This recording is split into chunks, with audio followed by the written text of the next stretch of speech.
Ladies and gentlemen, we're going to go ahead and get our press conference started. The purpose is to bring our citizens and other folks that do business in the city up to date on what we're doing here. The public will be permitted to access North Charleston City Hall beginning Wednesday, May the 13th. Our employees will be coming back Monday, the 11th, but that time frame we will get them acquainted with the new guidelines and rules within the building before the public starts coming in on the 13th. Citizens will still be highly encouraged to interact with the city and its departments and employees online by phone. Citizens entering City Hall, citizens will be read a questionnaire to inquire of potential COVID-19 symptoms and exposures. If a citizen answers yes to any of the questions, they will not be allowed in City Hall. Citizens will be given a face covering if they do not already have one and provided hand sanitizer prior to going through security. Sanitizer stations are located throughout the building. Face covering must be worn at all times within City Hall. Those refusing to comply will not be granted access to City Hall, and those who remove their face covering will be escorted out of the facility. Municipal Court will not reschedule cases until June the 1st. Courts will be addressed pending the South Carolina Supreme Court Justice guidance as well as city requirements for safe operating. Now I'm going to ask Butch Barfield, who is our Emergency Preparedness Coordinator, to come up and give us more information. He will be followed by Doyle Best, who is our Recreational Director, and then by Kyle Lom about our Farmers Market, who is our Director of Cultural Arts, and then we'll be open for questions.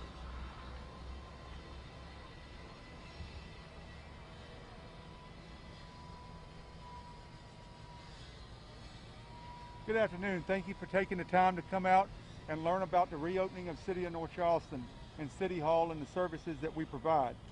What we do know about this virus is that it's very highly contagious and very transmittable. Our team that the mayor has assembled and put together has looked at best case and best practices, lessons learned from OSHA, from DHEC, and from the very beginning, CDC. And so our plans, as the mayor has said from the get-go, we're all in this together. As the mayor spoke earlier, phase one, we have a phased-in approach to what we're doing here. Phase one will begin May 11th. That's Monday. Our city employees will be back to work with new restrictions and new guidelines. As the mayor spoke earlier when he talked to the department heads, he made it very clear. He had high expectations of them following those rules and those guidelines to help prevent and help the spread of COVID-19. These same procedures will be facilitated on May 13th when we allow our citizens to come in. The mayor has covered some of those questionnaires. When you come in, you'll be given a face mask. If you answer yes to any of the questions that you will be asked, we'll ask you to do business with whoever or whichever department another way, but you won't be able to come inside our building. Then we look into phase 3, phase 4, and phase 5. As we get into phase 3, 4, and 5, those will be based and determined off of the governors lifting restrictions as they may come forward with large venues, other events such as that, and to include our face-based initiative. At this time, I'd like to turn it back over to Doyle Best as he covers the recreation and the parks that will be opening soon. Thank you. Thank you, Butch. Good afternoon. I'm excited to be here this afternoon to talk about our recreation reopening plan. Following Mayor Summey's executive order on March 16th, we did close all recreation facilities and canceled or postponed all recreation programs. Since that time, we've been in constant communication with our healthcare professionals, our elected officials, and other parks and recreation agencies across our region and state. Through those discussions and based on guidance from CDC, DHEC, and the governor's office, we've developed a phased approach to reopening our recreation facilities. Beginning on Monday, May 11th, we will implement phase 1 of our reopening plan, which includes our green spaces, our trails, our dog parks, and our picnic shelters. We encourage all park users to observe the recommended social distancing guidelines and adhere to group size requirements as directed by Governor McMaster. Our fenced-in dog parks will have a reduced capacity for dog handlers and a time limit, which will be posted on the entry gate at each dog park. Our picnic shelters will have tables spaced with the required 8 feet of separation, and where the tables are unable to be moved, certain tables will be blocked off to ensure the required spacing.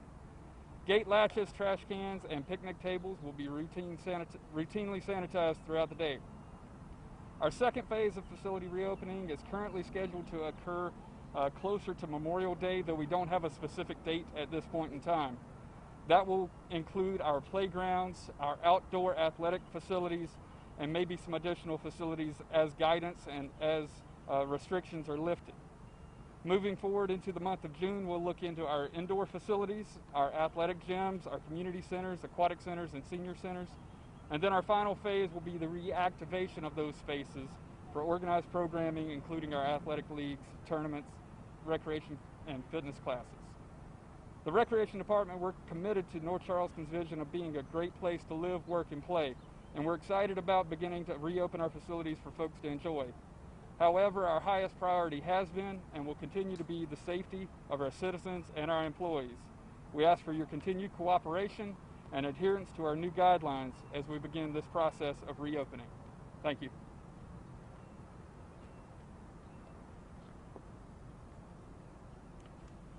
Good afternoon. I'm Kyle with the Cultural Arts Department, and we're very excited to be opening the North Charleston Farmers Market as we normally would on Thursday, May 7th from 3 to 7 p.m. and it takes place on the grounds of the Felix Davis Community Center right in the center of Park Circle.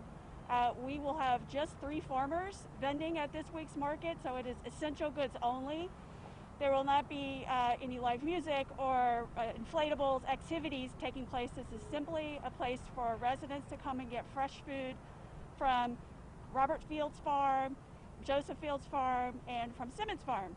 These 3 farmers participated in our market for many, many years and are ready to follow all the protocols that we're putting in place to keep folks distanced, to keep everything sanitized and clean, and we'll have plenty of supplies on hand for folks coming to shop.